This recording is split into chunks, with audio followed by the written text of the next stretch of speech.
আসসালামু আলাইকুম। আজকের ভিডিওতে আমরা একটি গুরুত্বপূর্ণ ও বিতর্কিত বিষয় নিয়ে আলোচনা করব। সম্প্রতি খবর এসেছে যে পাকিস্তানের সাথে যোগ দিতে লক্ষাধিক সেনা এবং মিসাইল পাঠিয়েছে চীন। এই ঘটনাকে কেন্দ্র করে পাকিস্তান ও চীন কাশ্মীর দখলের জন্য একটি জোট গঠন করেছে বলে ধারণা করা যাচ্ছে। এই বিষয়টি নিয়ে গভীর রাজনৈতিক বিশ্লেষণ এবং এর প্রতিটি দিক নিয়ে বিস্তারিত আলোচনা করব। চলুন শুরু করা যাক। রাজনীতি অঙ্গনের নানান ইতিহাস ও তথ্য পেতে আমাদের চ্যানেলটি সাবস্ক্রাইব করে বেল বাটনটি প্রেস করে রাখুন। প্রথমে চলুন জেনে নিই এই ঘটনার পটভূমি। কাশ্মীর একটি অত্যন্ত সংবেদনশীল অঞ্চল, যা ভারত, পাকিস্তান এবং চীনের মধ্যে দীর্ঘদিন ধরে বিবাদমান। 2019 সালে ভারত তাদের সংবিধানের 370 ধারা বাতিল করে জম্মু অ্যান্ড কাশ্মীরকে বিশেষ মর্যাদা থেকে বঞ্চিত করে। এই সিদ্ধান্তের পর থেকে পাকিস্তান এবং চীন উভয়ে ভারতের বিরুদ্ধে কঠোর অবস্থান নিয়েছে।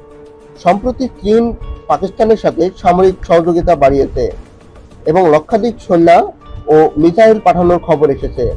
এই ঘটনাকে কাশ্মীর দখলের জন্য একটি যৌথ প্রচেষ্টা হিসেবে দেখা হচ্ছে।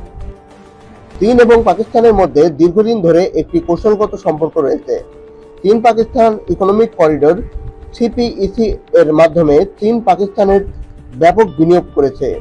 এই প্রকল্পটি চীনের belt and road initiative BRI এর একটি গুরুত্বপূর্ণ অংশ। কাশ্মীর ইস্যুতে চীনের সমর্থন পাকিস্তানের জন্য অত্যন্ত গুরুত্বপূর্ণ, কারণ এটি ভারতের বিরুদ্ধে তাদের অবস্থানকে শক্তিশালী করে। গালওয়ান উপত্যকায় সাম্প্রতিক সংঘাত এবং লাদাখ সীমান্তে উত্তেজনায় ভারত চীন সম্পর্ককে আরো জটিল করে তুলেছে। চীন কাশ্মীরে তাদের প্রভাব বাড়াতে চায়, যা ভারতের জন্য একটি বড় চ্যালেঞ্জ। পাকিস্তানের সাথে চীনের এই জোট ভারতের জন্য একটি দ্বিমুখী হুমকি তৈরি করেছে। এই ঘটনায় আন্তর্জাতিক সম্প্রদায়ের প্রতিক্রিয়া কি হতে পারে তা নিয়ে আলোচনা করা যেতে পারে।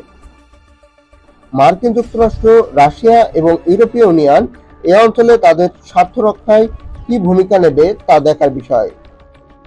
বিশেষ করে মার্কিন যুক্তরাষ্ট্র ইতিমধ্যে চীনের বিরুদ্ধে কঠোর অবস্থান নিয়েছে এবং এই ঘটনা তাদের কৌশলগত পরিকল্পনাকে প্রভাবিত করতে পারে। কাশ্মীরের জনগণ এই সংঘাতে সরাসরি জড়িত। তাদের আশা-আকাঙ্ক্ষা এবং ভবিষ্যৎ কি হবে তা নিয়েও আলোচনা করা প্রয়োজন। পাকিস্তান ও চীনের এই জোট কাশ্মীরের জনগণের জন্য কি বার্তা বহন করে তা বিশ্লেষণ করা গুরুত্বপূর্ণ। চীনের লক্ষাধিক সেনা এবং মিসাইল পাঠানোর ঘটনায় এই অঞ্চলের সামরিক শক্তির ভারসাম্যকে নাড়া দিতে পারে। পাকিস্তান ইতিমধ্যে একটি শক্তিশালী সামরিক বাহিনী ধারণ করে এবং চীনের সমর্থক তাদের সামরিক শক্তিকে আরো বৃদ্ধি করবে। চীন এই অঞ্চলে আরো প্রভাব বাড়াতে চায়, যা তাদের ভূ-রাজনৈতিক কৌশলগতের একটি অংশ। পাকিস্তানের সাথে এই জোট গঠন করে চীন দক্ষিণ এশিয়ায় তার অবস্থানকে আরো শক্তিশালী করতে চাইছে।